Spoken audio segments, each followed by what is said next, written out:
Në këtë periudhë vendimtare për kulturat e lashta, specialistët e bujqësisë rekomandojnë që fermerët të tregojnë kujdes të veçantë në procesin e pleërimit azotik, duke e përshtatur atë sipas kërkesave të bimëve dhe nivelit të lagështisë në tokë. Sipas udhëzimeve teknike, pleërimi azotik duhet të kryhet i ndarë në disa faza për të garantuar përthithje sa më efikase dhe për të shmangur humbjet. Në tokat me lagështi të lartë këshillohet përdorimi i urez, ndërsa në tokat me lagështi të ulët rekomandohet përdorimi i nitratit, i cili përthithet më shpejt nga bima. Sasia më e madhe e plerave hidhet gjatë procesit të ngritjes intensive, do të fillon që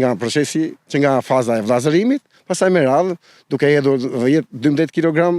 nitrat për dylym, ndërsa në dozën tjetër mund të jetë 15-17, doza tjetër, dora e tretë mund të jetë diçka më pak dhe i hedhë edhe një dorë korrigjuese,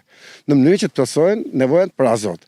Gjithmonë duhet të ketë parasysh që doza e nitratit nuk janë fikse, ato vendosen në bazë të pjellorisë së tokës, të analizave agrokimike që bëhen nga fermerët, por edhe nga nevojat dhe kërkesat e kultivarit, dhe jo të gjithë kultivarit kanë kërkesat të veçanta. Respektimi i këtyre masave ndikon drejt për drejt në rritjen e prodhimit dhe cilësisë së grurit dhe kulturave të tjera të lashta, duke garantuar një zhvillim të shëndetshëm të bimës dhe rendiment më të lartë në korje.